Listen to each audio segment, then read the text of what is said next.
Assalamualaikum warahmatullahi wabarakatuh semuanya. Di kelompok 6 ingin mempresentasikan tentang merancang adaptif organisasi. Dan saya sendiri Muhammad Alfito Ekal Kamal dan teman Saya saya Muhammad Ilham. Dan saya Mikael Wambok.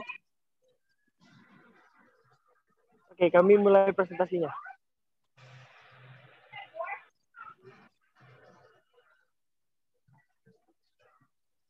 Yang pertama ada pengorganisasian.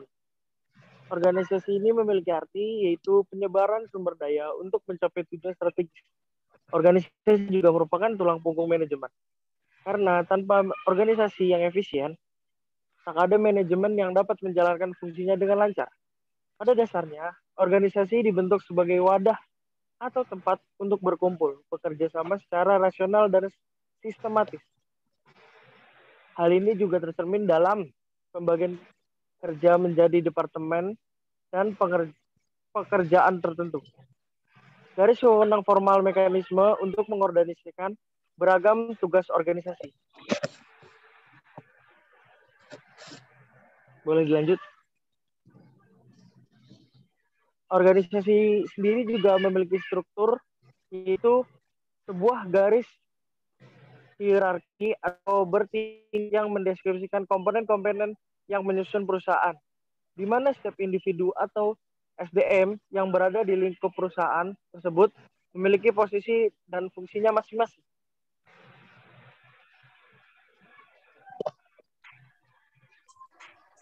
Setelah adanya struktur organisasi, organisasi ini juga memiliki bagan. Bagan organisasi atau struktur organisasi adalah diagram yang menyampaikan struktur internal perusahaan secara visual dengan menjelaskan peran, tanggung jawab, dan hubungan antar individu dalam suatu lembaga atau organisasi. Fungsinya sendiri itu adalah yang pertama, kejelasan tanggung jawab tiap anggota dalam organisasi. Kejelasan kedudukan dan koordinasi agar dapat memperjelas alur komunikasi antar tim. Kejelasan dalam jalur hubungan antar individu agar proses kerja lebih efisien. Yang terakhir, pengendalian dan pengawasan dari pimpinan terhadap karyawannya. Ada pula elemen bagian organisasi. Yang pertama, spesialis pekerjaan untuk melihat sejauh mana tugas-tugas dalam organisasi dibagi-bagi ke dalam beberapa pekerjaan tersendiri. Departementalisasi, dasar yang digunakan ini untuk mengelompokkan pekerjaan secara bersama-sama. Departementalisasi dapat berubah proses, produk, geografi, dan pelanggan. Rantai komando, garis wewenang yang tanpa putus yang membentang dari puncak organisasi ke bagian paling bawah dan menjelaskan siapa bertanggung jawab pada siapa. Rentang kendali, jumlah bawahan yang dapat diarahkan oleh seorang manajer secara efisien dan efektif. Sentralisasi dan desentralisasi. Sentralisasi mengacu pada sejauh mana tingkat pengambilan keputusan terkonsentrasi pada satu titik dalam organisasi. Desentralisasi adalah lawan dari sentralisasi. Formalisasi. Sejauh mana pekerjaan-pekerjaan di dalam organisasi ini dibakukan. Boleh dilanjut slide-nya. Ada pula konsep pembagian kerja. Yang pertama itu ada tugas dibagi menjadi pekerjaan individu. Yang kedua, karyawan hanya melakukan tugas yang relevan dan tugas mereka masing-masing. Yang terakhir ada pekerjaan cenderung kecil, tetapi dapat dilakukan secara efisien. Realisasi kerja. Boleh dilanjut. Ada juga rantai komando. Rantai komando ini memiliki arti yaitu garis wewenang yang jelas dan berbeda antara posisi dalam suatu organisasi. Wewenang dipegang dan didelegasikan dari manajemen puncak ke bawah melalui setiap tingkat karyawan, serta menghubungkan semua individu dalam organisasi yang menentukan siapa yang melapor kepada siapa. Konsep ini biasanya digambarkan pada bagan organisasi yang mengidentifikasi hubungan superior dan bawahan dalam hierarki terstruktur.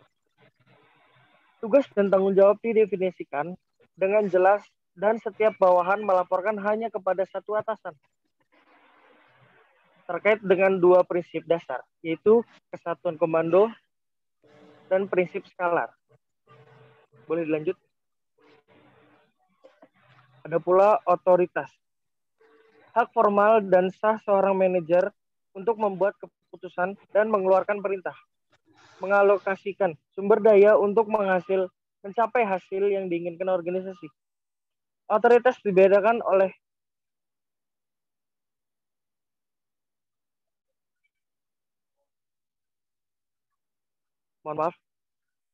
Otoritas dibedakan oleh 3 karakteristik.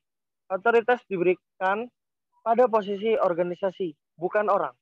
Wewenang diterima oleh bawahan. Otoritas juga mengalir ke bawah hierarki vertikal.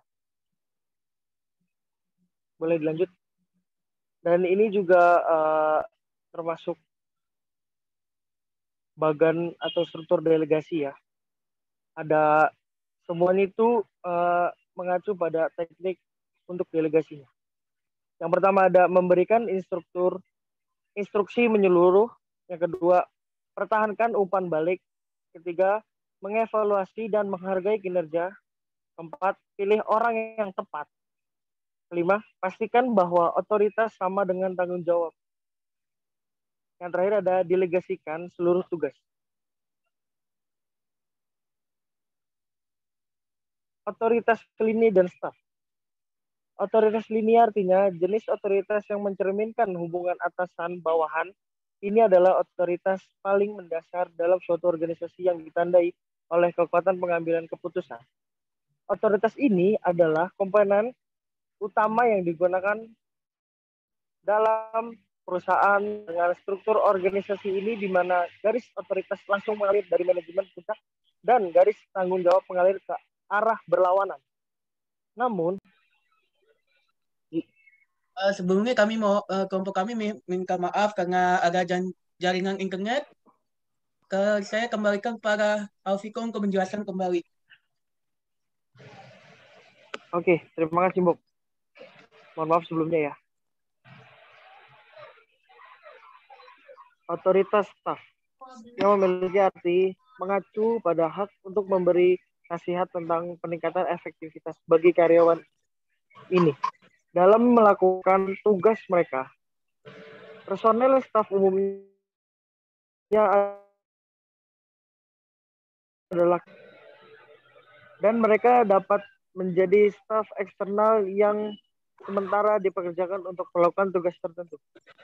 Ini adalah individu-individu yang sangat terspesialisasi sehingga dipekerjakan untuk pengetahuan ahli mereka dan kemampuan untuk menambah nilai bagi perusahaan.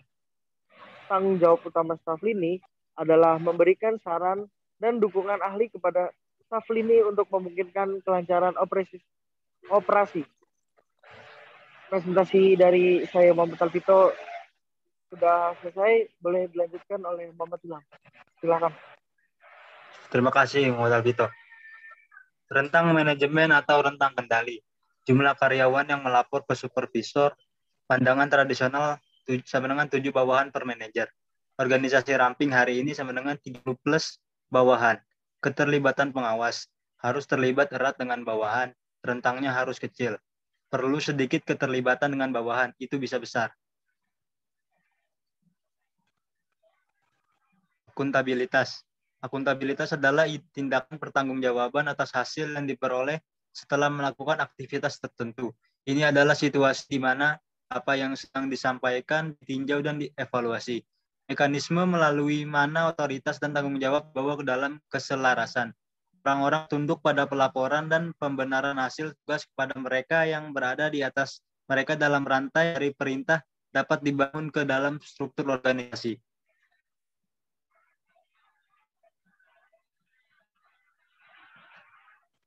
Faktor-faktor yang terkait dengan kurangnya keterlibatan supervisor.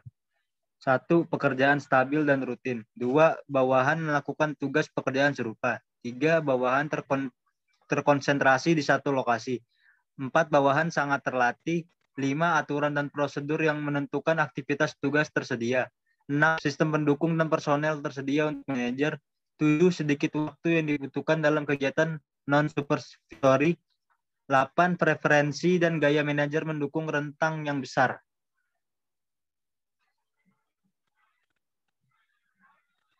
Selanjutnya adalah struktur tinggi versus datar. Rentang kontrol yang digunakan dalam suatu organisasi menentukan tinggi atau datar.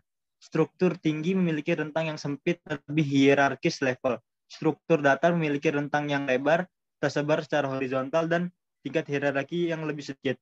Trennya mengarah pada rentang kendali yang lebih luas.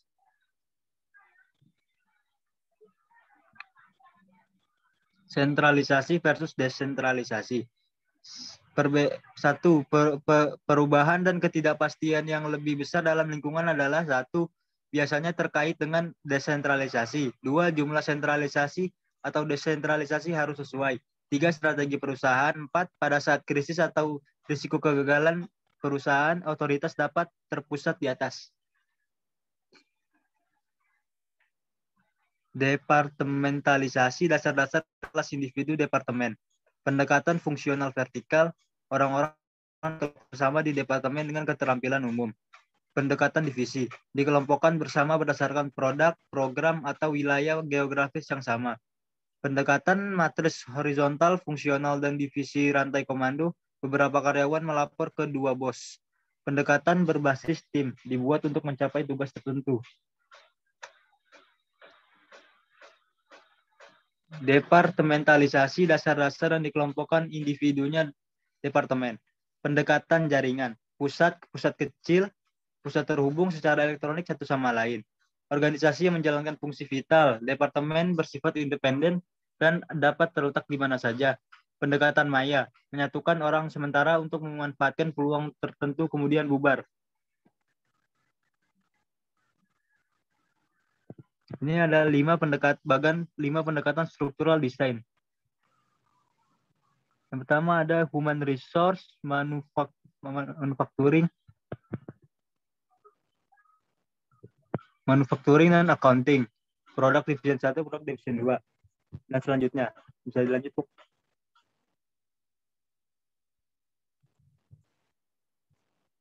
Pendekatan fungsional vertikal. Pengelompokan posisi ke dalam departemen berdasarkan keterampilan, keahlian, dan penggunaan sumber daya yang serupa. Informasi mengalir ke atas dan ke bawah. Rantai komando berkumpul di atas.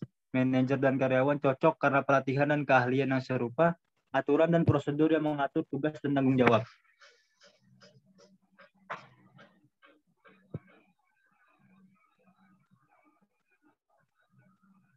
Terima kasih Muhammad Ilham yang sudah menjelaskan. Saya akan menjelaskan keuntungan struktur divisi. Keuntungan struktur divisi antara lain sebagai berikut. Yang pertama, koordinasi antar fungsi menjadi lebih mudah dan cepat. Yang kedua, mempunyai fleksibilitas pada struktur perusahaan. Yang ketiga, spesialisasi pada setiap divisi yang dapat dipertahankan. Yang keempat, kesempatan karir lebih terbuka. Yang kelima, menimbulkan kompetisi di dalam organisasi. Yang keenam, beban grouping CEO berkurang, sehingga mempunyai waktu untuk keputusan strategis. Yang ketujuh, penggunaan sumber daya yang efisien. Yang kedelapan, pengembangan spesialisasi keterampilan. Yang kesembilan, kontrol manajemen puncak. Yang kesepuluh, koordinasi yang sangat baik. Yang terakhir, pemecahan masalah teknis yang berkualitas. Kemudian ini kekurangan struktur divisi. Yang pertama, komunikasi yang buruk. Kedua, respon yang lambat terhadap perubahan eksternal. Yang ketiga, keputusan konsentrasi di atas. Yang keempat, tanggung jawab pun menunjuk itu sulit. Pandangan terbatas tentang tujuan organisasi oleh karyawan. Yang keenam, mengakibatkan turunnya komunikasi antara spesialisasi fungsional. Yang ketujuh, sangat potensial untuk menimbulkan persaingan antar divisi. Yang kedelapan, pendelegasian yang besar dapat menimbulkan masalah. Kemudian keuntungan matris horizontal. Yang pertama, penggunaan sumber daya yang lebih efisien daripada hierarki tunggal. Yang kedua, beradaptasi dengan lingkungan yang berubah. Yang ketiga, pengembangan keterampilan manajemen umum dan spesialis. Yang keempat, keahlian bersedia untuk semua divisi. Yang kelima, tugas yang diperbesar untuk karyawan. Ini adalah struktur otoritas ganda dalam organisasi matriks. Yang paling atas itu presiden, kemudian ada anggota-anggotanya yaitu Vice President Finance, Vice President Engineering Application, yang ketiga Vice President Manufacturing, yang terakhir Vice President Marketing, dan sebagainya. Kemudian kerugian matriks horizontal. Yang pertama, rantai komando itu menjadi ganda. Kedua, konflik tinggi antara dua sisi matriks. Yang ketiga, banyak pertemuan untuk mengkoordinasikan kegiatan. Yang keempat, perlunya pelatihan hubungan manusia. Yang kelima, dominasi kekuatan oleh satu sisi matriks. Kemudian ini ada keuntungan KIM.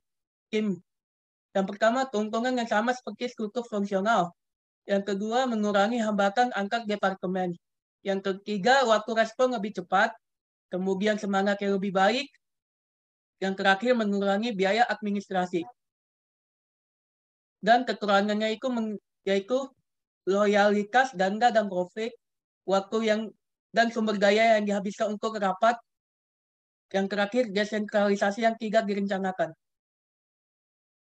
Keuntungan pendekatan jaringan antara lain ada 3, yaitu daya saing global, fleksibilitas tenaga kerja, yang terakhir mengurangi biaya administrasi. Kekurangan pendekatan jaringan yaitu tidak ada kontrol langsung, hilangnya bagian dari organisasi sangat berdampak pada sisa organisasi, yang terakhir loyalitas karyawan melemah. Gugus tugas, tim, dan manajemen proyek. Gugus tugas yaitu tim atau komite sementara yang dirancang untuk memecahkan masalah jangka pendek yang melibatkan beberapa departemen. Contohnya yang pada saat viral ini yaitu gugus tugas COVID-19. Kemudian manajer proyek yaitu manajer proyek itu bertanggung jawab untuk mengkoordinasikan kegiatan beberapa departemen secara penuh waktu untuk menyelesaikan proyek tertentu. Rekayasa ulang. Rekayasa ulang yaitu desain ulang radikal proses bisnis untuk mencapai peningkatan dramatis dalam biaya, kualitas, layanan, dan kecepatan. Prosesnya yaitu kelompok terorganisir dari tugas dan aktivitas terkait yang bekerja sama untuk mengubah input menjadi output dan menciptakan nilai.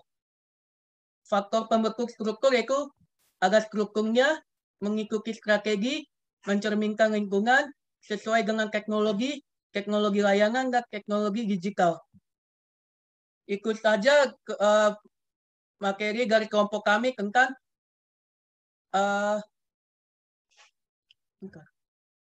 merancang adaptif organisasi. Kami mohon maaf yang sebesar-besarnya atas jaringan internet yang sempat berhenti tadi, dan kami mohon maaf atas struktur dan perbuatan kami, kelompok kami. Atas perhatiannya kami mengucapkan terima kasih. Assalamualaikum warahmatullahi wabarakatuh. Waalaikumsalam warahmatullahi wabarakatuh. Waalaikumsalam warahmatullahi wabarakatuh.